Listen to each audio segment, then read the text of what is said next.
बच्चों, आज हम हिंदी का व्याकरण विषय समास करेंगे। समास दो या दो से अधिक शब्दों के मेल को कहते हैं।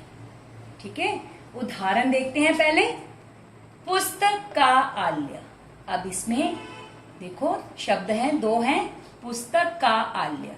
जब हम इसे जोड़ लेते हैं पुस्तकाल्य तो बन जाता है वो समस्त पद, और इस जोड़ने की प्रक्रिया को समास कहते हैं। ठीक है, उदाहरण के पहले हम फिर से एक बार परिभाषा दोहरा लेते हैं। आपस में संबंध रखने वाले दो या दो से अधिक शब्दों के मेल को समास कहते हैं।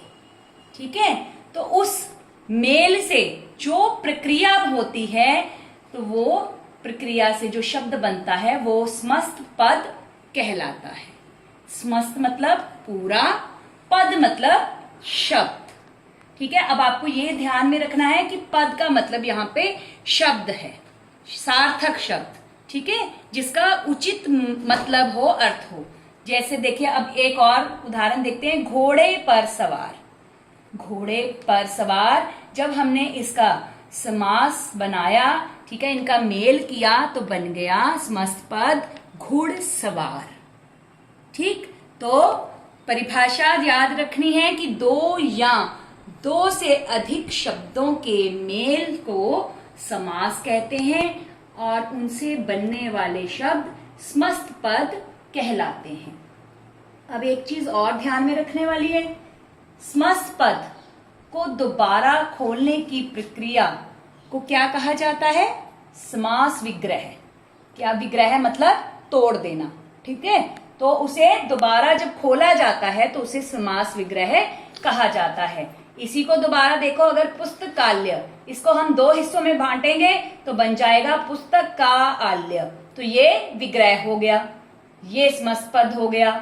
ठीक है, तो अब आपको ये समास की परिभाषा समझ में आ गई कि समस्त पद को दोबारा खोलकर लिखने या बोलने की क्रिया को समास विग्रह कहते हैं, और आपस में संबंध रखने वाले शब्दों के मेल को समास कहते हैं। तो समास जो है वो दो या दो से अधिक शब्दों का मेल होता है। इससे जो शब्द बनते हैं वो समस्त पद कहलाते हैं। अब इसके भेद देखते हैं। इसके 6 भेद हैं। समास के 6 भेद हैं। पहला है अव्ययी भाव समास। तो अव्ययी भाव समास जो है, ठीक है, उसमें अव्ययी का अर्थ पहले देखना पड़ेगा। अव्ययी मतलब जो जिसमें कोई विकार ना आए। ठीक है, अव्ययी शब्द, अव्ययी अविकारी शब्द जिसे हम कहते हैं, जिसमें कोई विकार नहीं आता। एक छोटा सा मैं आपको उदाहरण देती हूं। जैसे लड़का तेज चलता है। अब तेज जो शब्द है, ठीक है, ये लिंग या क्रिया के आधार पर या वचन के आधार पर इसमें कोई बदलाव नहीं आएगा। ठीक है, लड़का तेज चलता है, लड़की तेज चलती है। अब जब संज्ञा बदल गई तो वहां पर क्रिया भी चलती बन गई, लेकिन तेज जो शब्द है वो वैसे का वैसा ही रह गया। तो क्रिया विशेषण शब्द जो होते हैं, विस्मय बोधक शब्द होते हैं, संबंध बोधक शब्द होते हैं, ये अविकारी होते हैं। तो अविकारी को ही अव्ययी शब्द कहते हैं। तो अव्ययी भाव समास में जो है, पहला पद, पहले को हम पूर्व पद भी कहते हैं, पूर्व पद प्रधान होता है, साथ में अव्ययी शब्द का वहां पर जोड़ होता है, अव्ययी शब्द लगा होता है। तो ये समास अव्यय के योग से, अव्यय के मेल से बनते हैं। जैसे निडर, बिना डर के। ठीक है, तो बिना डर के, निडर जो शब्द है वो अव्ययी भाव शब्द है। अब देखो रातों रात, रात ही रात में, तो इसमें परिवर्तन नहीं है। रातों रात जो है ये अव्ययी के साथ बनकर रातों रात बन गया शब्द, और विग्रह करने पर रात ही रात में बन गया। तो जहां पहला पद, देखो एक और तरीका है आसान सा याद करने का। पहला समास, उसमें पहला पद प्रधान होता है। ठीक है, तो इसके 2-3 मैं आपको और शब्द बोल देती हूं कि जिस प्रकार भरपेट, पेट भरकर, यथाशीघ्र, जितना शीघ्र हो, गांव गांव, प्रत्येक गांव, प्रतिवर्ष, प्रत्येक वर्ष। तो इस तरह से जो अव्ययी भाव के शब्द हैं वो अव्ययी भाव समास में आते हैं। अब हम दूसरा करेंगे तत्पुरुष समास। तत्पुरुष समास जो है दूसरा समास है। तो इसको याद करने का तरीका आसान सा कि इसमें दूसरा पद प्रधान होता है। दूसरे को हम उत्तर पद भी कहते हैं। दूसरा पद प्रधान है, उत्तर पद प्रधान है, साथ में इसमें विभक्ति चिन्ह आता है। विभक्ति कारक चिन्ह को कहा जाता है। ठीक है, कारक चिन्ह आप कर देते हैं, जैसे कर्ता ने, करण को, करण से, संप्रदान के लिए, अपादान से, अलग होने का भाव, संबंध काके की अधिकरण में पर। ठीक है, तो ये जो है कारक चिन्ह है। अब इसमें कर्ता और संबोधन कारक जो है वो छोड़ दिया जाता है। ठीक है, बाकी जो है कारक चिन्ह, विभक्ति चिन्ह जो है इसमें आते हैं। देखिए, तो अब जब हम समास, विग्रह है, ये एक शब्द बना हुआ है, रसोई के लिए घर। अब इसमें संप्रदान कारक लगा हुआ है। तो जब हम देखो, जब हम इसको जोड़ेंगे तो हम जो है वहां पर संप्रदान जो है के लिए उसको वहां से निकाल देंगे और शब्द बन जाएगा रसोई के लिए घर से रसोई घर। सीधा समस्त जो समास वो बन जाएगा रसोई घर। तो ये समस्त पद हमारे पास आएगा रसोई घर। अब यश को प्राप्त, तो यहां पर जो है ये कर्म कारक लगा हुआ है। ठीक है, तो जब हमने इसको किया तो ये बन गया यश प्राप्त। ठीक है, तो को जो है बीच में से लोप हो गया। लोप होने का अर्थ है गायब हो जाना। अब देखिए, देश से निकाला, यहां पर अपादान कारक है। तो जब यहां से हमने कारक निकाला तो बन गया देश निकाला। ये शब्द आएगा और ये शब्द आएगा और ये बना देंगे दोनों मिलकर देश निकाला। ठीक है, तो अब ये आपको समझ में आ गया कि अव्ययी भाव पहला समास, पहला पद प्रधान प्लस अव्ययी शब्द। तत्पुरुष समास दूसरा समास, उसमें दूसरा पद प्रधान साथ में कारक चिन्ह का लोप हो जाना। अब हम तीसरा करेंगे कर्मधारय समास। कर्मधारय यानी जिसमें पहला पद विशेषण हो और दूसरा विशेष्य। ठीक है, तो अब आपको पता है विशेषण होते हैं जो किसी संज्ञा या सर्वनाम की विशेषता बताते हैं। तो विशेष्य यानी संज्ञा शब्द। ठीक है, तो इसमें जो पहला पद है वो विशेषण होगा, विशेषता बताएगा। दूसरा विशेष्य होगा जो जिसकी वो विशेषता बता रहा है। जैसे काली मिर्च। अब इसको देखो, काली मिर्च, जब हम इसका विग्रह करते हैं, काली है जो मिर्च, अब बीच में लग जाता है काली है जो मिर्च। ठीक है, तो जब समास बना वो बना काली मिर्च। इसी प्रकार नीला है जो कमल, नील कमल। अब देखिए सज्जन। ठीक है, सज्जन को अगर हम विग्रह करें तो सज्ज का मतलब होता है, यानी ये संधि से बनता है, तो सज्ज है सत्य। सत्य मतलब सच्चा, तो जन मतलब लोग। तो सच्चा है जो जन, अर्थात जो व्यक्ति सच्चा है तो उसे कहा जाता है सज्जन। तो ये विग्रह को जब हमने समास में परिवर्तित किया तो बन गया सज्जन। तो अब आपको ये भी समझ में आ गया कि इसमें पहला पद विशेषण होता है और दूसरा जो है वो विशेष्य होता है। इसमें एक और चीज भी आती है कि इसमें एक पद जो है वो उपमान होता है, दूसरा उपमेय होता है। ठीक है, तो उपमान और उपमेय में जो है एक को दूसरे की उपमा दी जाती है। जैसे चंद्रमुख, तो चंद्रमा के समान मुख। ठीक है, तो इसमें उपमा दी गई है मुख को चंद्रमा की। तो अब हम कर लेते हैं अगला समास, द्विगु समास। अब देखिए द्विगु, द्विगु से गिनती के और हमारा संकेत जाता है। गिनती यानी संख्या।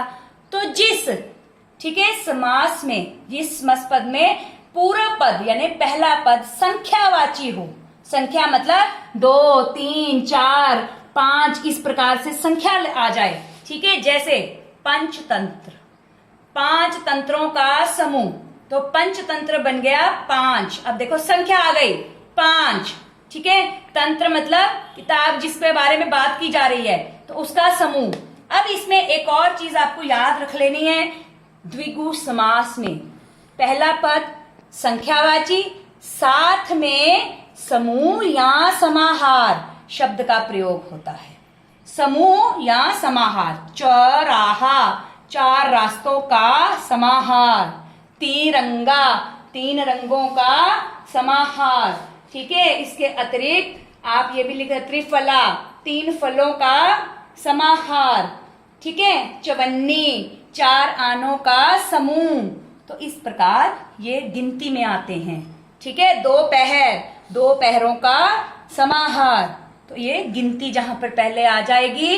ठीक है, पूर्व पद संख्यावाची होगा और साथ में समूह या समाहार शब्द का प्रयोग होगा विग्रह करने पर, तो वहां द्विगु समास है। अब हम द्वंद्व समास करेंगे। द्वंद्व समास देखो, हमने यहां किया पहला पद प्रधान, फिर किया दूसरा पद प्रधान।